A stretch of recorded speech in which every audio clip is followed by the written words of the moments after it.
In this lecture, we're going to talk about smooth muscle. We're going to start by talking about where smooth muscle is located within the body. Then we're going to talk about its basic anatomy and how it contracts. And then we're going to talk about how it relaxes. Smooth muscle is located in many different locations throughout the body. In this image, you're looking at the gastrointestinal tract. We find smooth muscle all throughout the gastrointestinal tract. We find it in the esophagus, we find it in the stomach, we find it in the small intestines and in the large intestines. To further represent that, here is a generic drawing of a portion of the intestines. And what's important is to recognize that there's many layers of smooth muscle within the intestines. For another example, here is a portion of the respiratory tract. Throughout the respiratory tract, we find a lot of smooth muscle. We find some smooth muscle within the trachea. We find some smooth muscle throughout all of the different bronchi.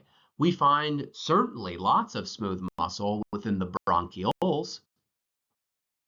This is a drawing of the different bronchial layers, and we can clearly see that there is a layer of smooth muscle. For one last example, before I move on, here is a very simplified drawing of the cardiovascular system. Smooth muscle is located within all of the arteries and veins of the cardiovascular system. Here is an image showing the different layers of arteries and veins. And what I'd like you to recognize is that there is clearly a layer, it's called the tunica media, within arteries and veins that is filled with smooth muscle. So smooth muscle is located within many different systems of the human body. And this results in smooth muscle playing different roles in one location versus another, which is perhaps the biggest reason why smooth muscle is so complex and often neglected in basic courses. So what we will do is start from the top and recognize that the role that smooth muscle plays, no matter where it's located, is that it contracts. To understand how it contracts, we actually have to start by looking at its structure or anatomy. So here's an image of a smooth muscle cell, okay, right here. What does a smooth muscle cell look like? Right, structurally, it's completely different than a cardiac and skeletal muscle cell. If you look at a smooth muscle cell, inside there are not myofibrils.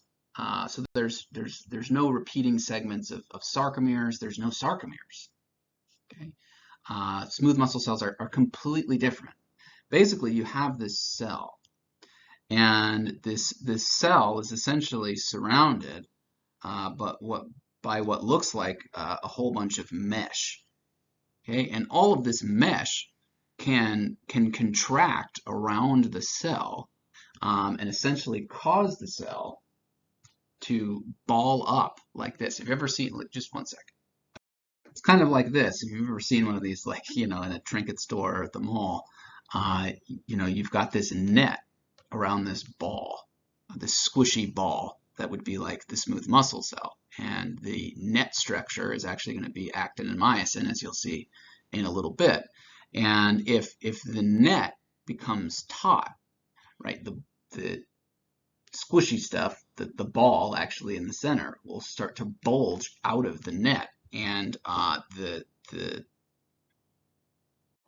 cell itself actually kind of balls up. This is how smooth muscle is actually going to contract. Smooth muscle is going to contract because this sort of net of actin and myosin that exists around the smooth muscle cell is going to contract. The actin and myosin are going to interact, and actin and myosin, particularly actin, the netting is going to become very taut, and that's going to cause the smooth muscle cell itself, the ball, to just kind of become more compact. So let's take, again, a closer look at the actual smooth muscle cell itself. All right, so here we go. Let's pretend that this is a smooth muscle cell. Okay, within the smooth muscle cell, we're going to get this kind of netting structure. Let's start off by drawing the equivalent of a myosin filament. Okay, this is like the equivalent of a myosin filament. It's going to be a lot smaller in smooth muscle, and it's not going to be attached to an M line. None of the typical sarcomere-like structure stuff you're going to see here. All right. Now, the next thing, of course, that we have to draw is actin. Actin is going to serve as the netting. Okay? And actin is going to slightly overlap myosin, just like it does in skeletal and cardiac muscle. And I'll draw it in red. The actin filaments are attached to these things called dense bodies. Dense bodies are the closest thing to Z discs that a smooth muscle cell has. The actin filaments, which again serve as the netting, are attached to these dense bodies in red there, and they run and slightly overlap the myosin filaments. Okay, and if we were to draw another, myosin filament, it would be like, one of them would be here. Okay, there are the myosin heads. One of them would be over here. Here are the myosin heads. Okay, great. So again, you're seeing kind of this netting structure, net-like structure that exists within the smooth muscle cell. Now, what's going to happen during a contraction? Let's focus on this myosin filament right here. What's going to happen is myosin is going to interact with actin, and it's going to swivel and pull the actin filaments away from their respective dense bodies. So this actin filament here is going to get pulled in this direction by the myosin filament. Maybe I can draw that in a better color. Okay. It's going to get pulled in this direction by the myosin filament. And the myosin filament is going to pull this actin filament in this direction. Okay, so the actin filaments are going to get pulled in opposite directions by the myosin filament that each overlaps. Okay, and what's that going to do to this netting structure? It's going to cause the whole netting structure that is created by the actin filaments to become very taut. Basically, if you pull these two actin filaments in opposite directions, it's going to squeeze the smooth muscle cell that exists underneath the netting. And thus the smooth muscle cell itself is going to ball up. It's going to kind of, shrivel up in a sense, because this netting structure has become created by the actin filaments has become so taut. And that is how we think smooth muscle cells contract. This is a much nicer image of what I just showed you. Here's the smooth muscle cell. Here's the whole netting structure. Right? And we can find out what that netting structure is by looking below, right? And what we see is that we have, first of all, in blue, there is the myosin filament kind of in the center. And what overlaps it is the actin filaments. Okay, the actin filaments are what create that netting, and the actin filaments are attached to dense bodies, which are also depicted in circles in the image. Okay, now, so that's where the netting comes from. It comes from these actin filaments. That was a bad job there. Okay, but the netting structure comes from these actin filaments, and then when a contraction happens, the myosin filaments, the myosin heads, pull the actin filaments in opposite directions away from their dense bodies, and that causes the actin filaments to become taut, causes the netting to become taut, and then what you get is up here, you get a contraction. As the netting becomes taut, the whole smooth muscle cell kind of balls up into the structure that is depicted at the top, and that is a smooth muscle contraction. Now, understanding what drives smooth muscle cells to contract is a completely different conversation.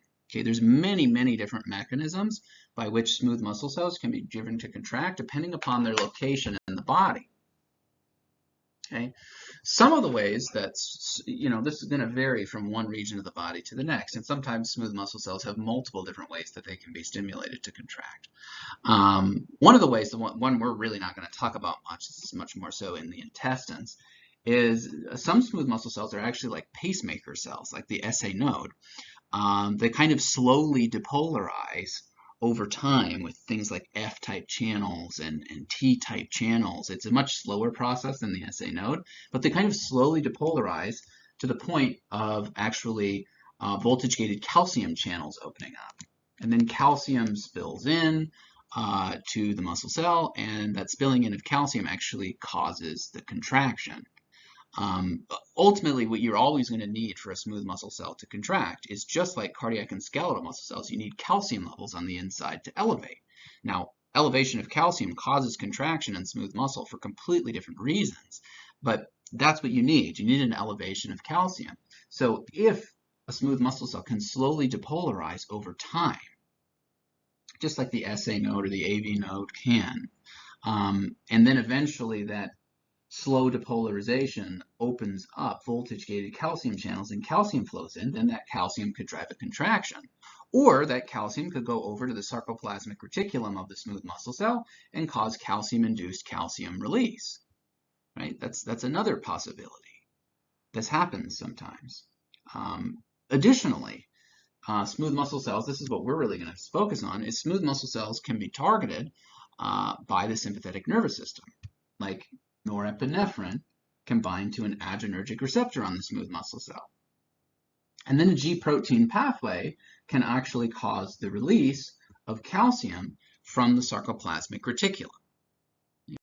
In either case, no matter which one of these you look at, you get an elevation of calcium inside of the cytosol, inside of the intracellular fluid, and that rise in calcium causes the smooth muscle contraction.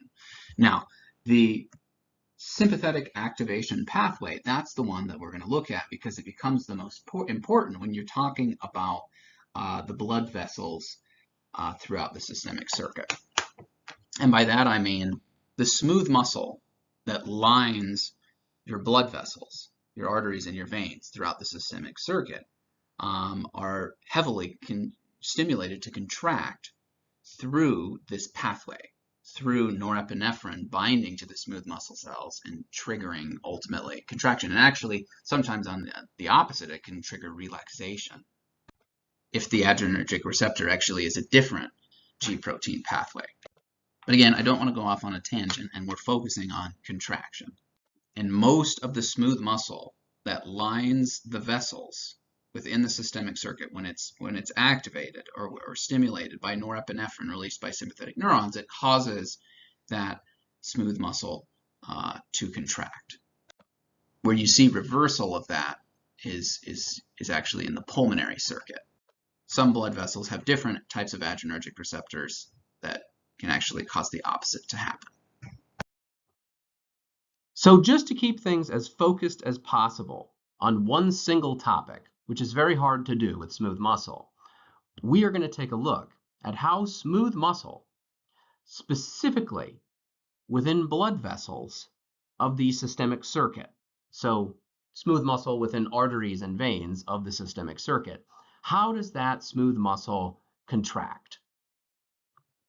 Usually, it's due to the sympathetic nervous system releasing norepinephrine onto the blood vessels of the systemic circuit, so onto the arteries and veins, and thus onto the smooth muscle that exists within those arteries and veins. And where contraction of this smooth muscle has the most profound effect is usually within the arterioles, the small arteries that lead to these capillary beds. But regardless of that fact, this mechanism that we're about to take a look at is usually how smooth muscle within any of these arteries and veins of the systemic circuit would be stimulated to contract. And one more time, also, the way that smooth muscle is stimulated to contract varies dramatically from one location to the next, which is why we're which is why we're picking one specific location in the body to focus on. What I'm going to do here, though, is show you specifically how norepinephrine can sometimes cause smooth muscle cells, particularly in the vessels of the systemic circuit, to contract. Okay, so what you're seeing here is what would be norepinephrine binding to an adrenergic receptor on a smooth muscle cell. There's the plasma membrane of the smooth muscle cell. Embedded in the plasma membrane of the smooth muscle cell is an adrenergic receptor that's binding norepinephrine. Okay, when norepinephrine binds to this adrenergic receptor, we see this IP2 pathway rather than cyclic AMP. Some of you might remember this, some of you maybe not, so let's just review it real quick. What happens is, at the beginning, it's really very similar. Okay, norepinephrine binds to the adrenergic receptor. Attached to the adrenergic receptor on the intracellular side is an alpha, a beta, and a gamma subunit.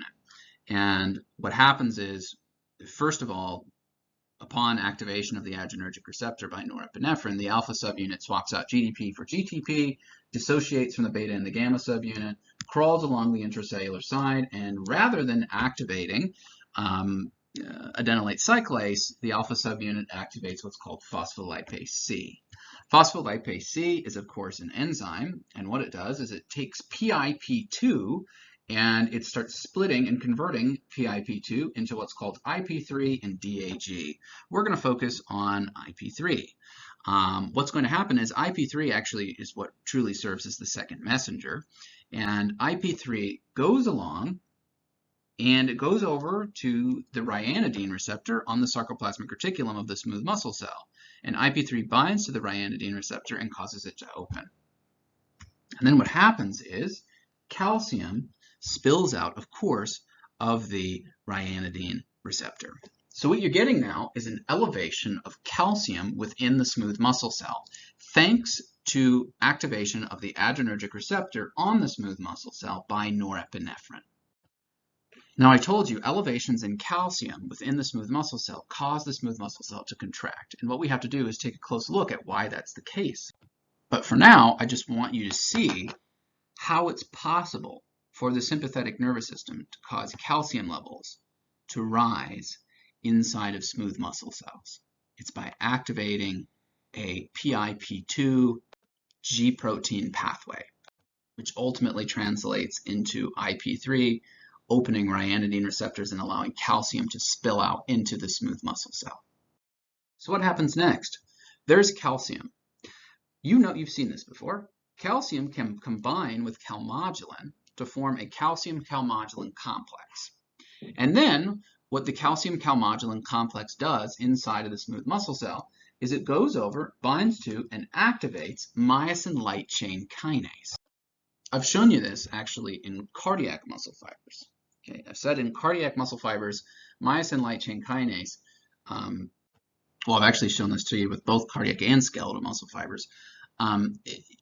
What can happen is myosin light chain kinase, when it's activated by calcium calmodulin, which this is the activation process. You can see calcium calmodulin binding to myosin light chain kinase and thus activating it. Okay, and now myosin light chain kinase is activated, and you know, I think, what myosin light chain kinase does. It can go over to the myosin heads, which you know exist within smooth muscle. Okay, myosin heads exist within smooth muscle, just like they do within cardiac and skeletal muscle. It's just that, you know, actinomyosin isn't organized into sarcomeres, but they're still myosin heads, and they still have, you know, a heavy chain within each head and two light chains. Anyways, what myosin light chain kinase does is it goes over and it phosphorylates the light chains. And now myosin light chain kinase has phosphorylated the regulatory light chains within the smooth muscle cells. And now what does this allow for?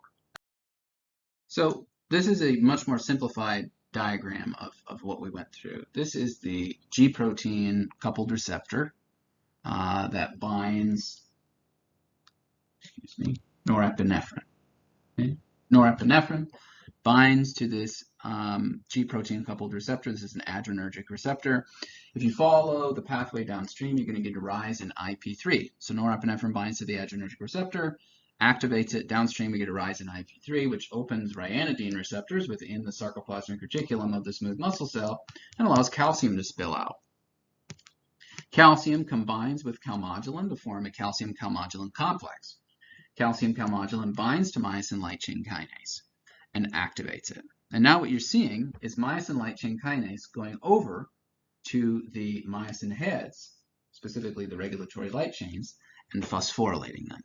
And when the myosin heads light chains are phosphorylated, that's actually what allows for the myosin heads to be able to cycle within smooth muscle. Without phosphorylation of the light chains by myosin light chain kinase, smooth muscle myosin heads are incapable of being able to cycle, meaning you will not get a contraction of smooth muscle cells unless the regulatory light chains are phosphorylated. That's completely different than cardiac and skeletal muscle cells. Cardiac and skeletal muscle cells, the myosin heads will still cycle without their regulatory light chains being phosphorylated. That changes, in many ways, probably the dynamics of the myosin heads within skeletal and cardiac muscle. It might change their orientation to be more perpendicular to actin. It may change the way that they, their velocity. It could change a variety of different things and, assist in making the contraction more powerful or more forceful or whatever it might be. But at the end of the day, within the cardiac and skeletal muscle cells, you don't actually need the regulatory light chains to be phosphorylated in order for the myosin heads to cycle. They'll cycle within cardiac and skeletal muscle without being phosphorylated. Myosin heads will not cycle within smooth muscle cells unless they've been phosphorylated. You will not get a smooth muscle contraction without phosphorylation of the regulatory light chains. And that's exactly what this pathway is doing. If you follow it downstream, you get activation of myosin light chain kinase, which phosphorylates the regulatory light chains on the myosin heads, and that's what makes the myosin heads active so that a contraction can actually happen. So to add to this even further, calcium elevating inside of smooth muscle cells doesn't bind to troponin. There's really no equivalent. As you're going to see, there kind of is, but there's no true equivalent to troponin within smooth muscle cells. You don't need calcium to bind to troponin inside of smooth muscle cells because it doesn't really exist. The job of calcium being elevated, the job of calcium within smooth muscle cells is to activate ultimately myosin light chain kinase so the regulatory light chains on the myosin heads can be activated.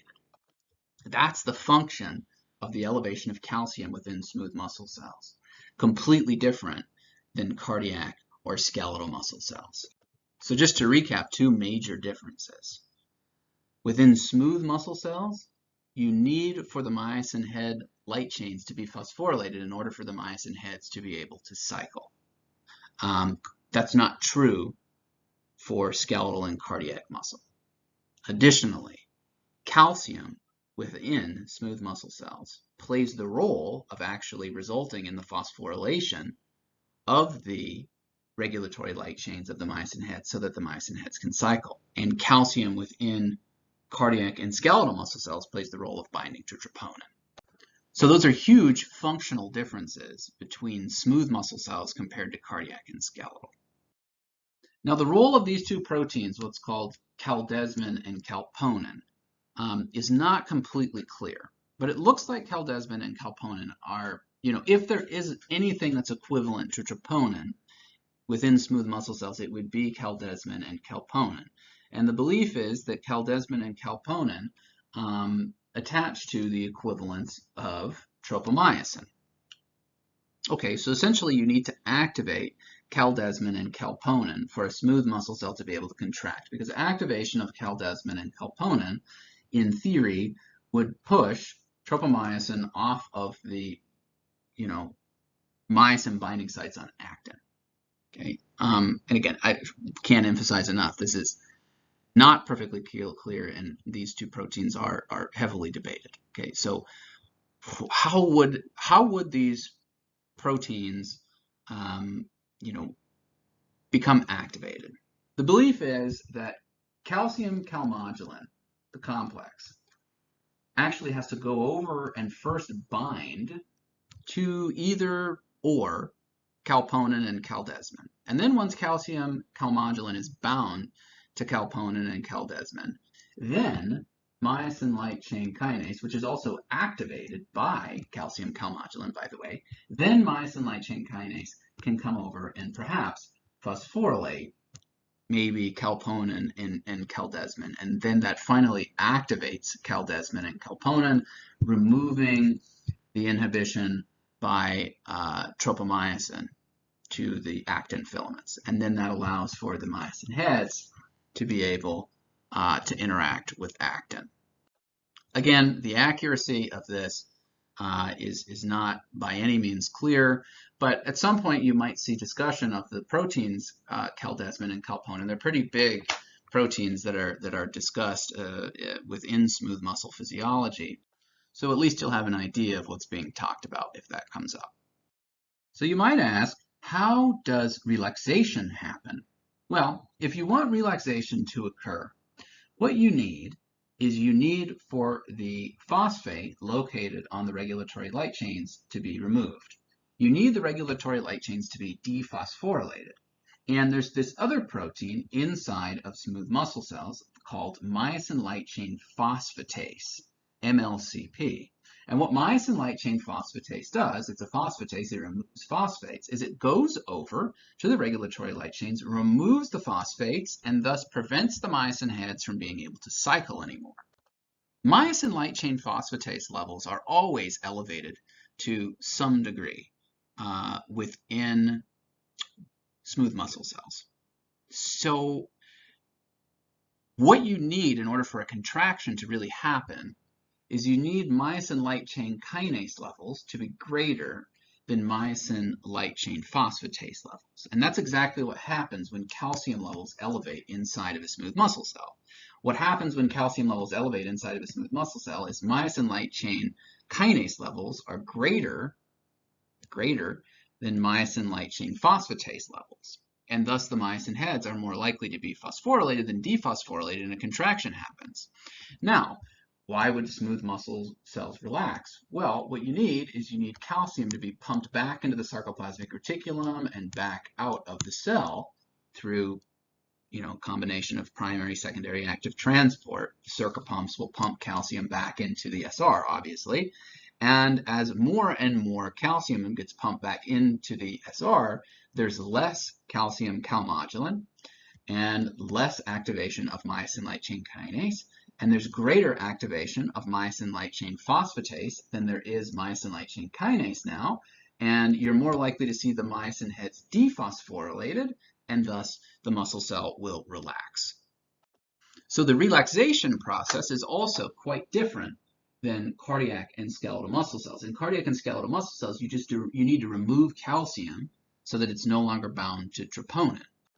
If calcium is no longer bound to troponin, then myosin and actin can no longer interact because tropomyosin goes back to its original orientation. Okay, if you remove calcium within a smooth muscle cell, it makes sense how there would be less activity of myosin light chain kinase, but the myosin heads would still be phosphorylated, so you'd still have contraction going on. So in order to get the smooth muscle cell to truly relax, you not only need to remove calcium, right? You do need to remove calcium, so that there's less myosin light chain kinase activity. But then for true relaxation to happen, with less myosin light chain kinase activity, now there's more myosin light chain phosphatase activity that dephosphorylates the myosin heads, and now you finally have relaxation. Another way you can sometimes get relaxation of smooth muscle cells, and this can actually be accomplished by the sympathetic nervous system in some smooth muscle throughout the body, like the vessels in the systemic circuit, like the vessels in the pulmonary circuit, is you can actually activate a G-protein pathway, and the G-protein pathway, through the activation of pKa, will actually phosphorylate myosin light chain kinase and knock it out. Okay, because if myosin light chain kinase gets phosphorylated, then it becomes inactive. And then you'll, of course, without myosin light chain kinase, you'll get relaxation. So besides removing calcium from the cell back into the sarcoplasmic reticulum and out of the cell, there are certain pathways within smooth muscle cells that are, actually target myosin light chain kinase and knock it out, and that helps the smooth muscle cell relax as well.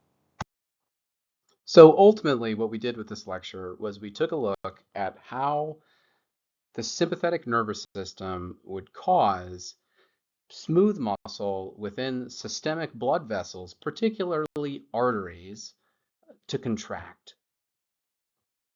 So for the purposes of clarity and visualization, what would a systemic blood vessel that has its smooth muscle contracted look like?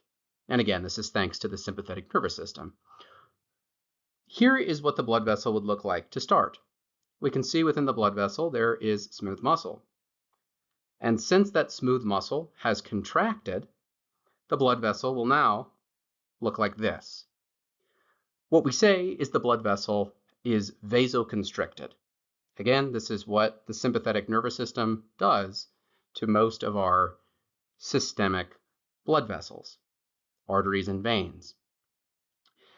What you can see is that due to the contraction of the smooth muscle, the lumen, the hollow opening in the center, is now more narrow. The fact that the lumen is more narrow is going to influence blood pressure and flow and many factors that are unrelated to this specific lecture. But nonetheless, I think it's helpful to see how you get to the point of the blood vessel itself being vasoconstricted, which involves the contraction of the smooth muscle. And if that same smooth muscle were to relax, what would happen? Here is this vasoconstricted blood vessel. Now, if the smooth muscle relaxes, the blood vessel will go to looking like this, which is called vasodilated. You can see, thanks to the relaxation of the smooth muscle, the lumen, the hollow opening in the center of the blood vessel, has a much wider diameter, which again is going to have a huge influence over the flow of blood and over pressure. So to summarize, contraction of the smooth muscle causes vasoconstriction, relaxation of the smooth muscle causes vasodilation. In the next lecture, we'll look more at vasodilation. Specifically, we'll look at one of the most common pathways that allows for the smooth muscle within systemic blood vessels, particularly arteries or arterioles, to relax, and that is the nitric oxide pathway. We'll also look at, briefly, some other pathways that are associated with both contraction and relaxation of smooth muscle within blood vessels.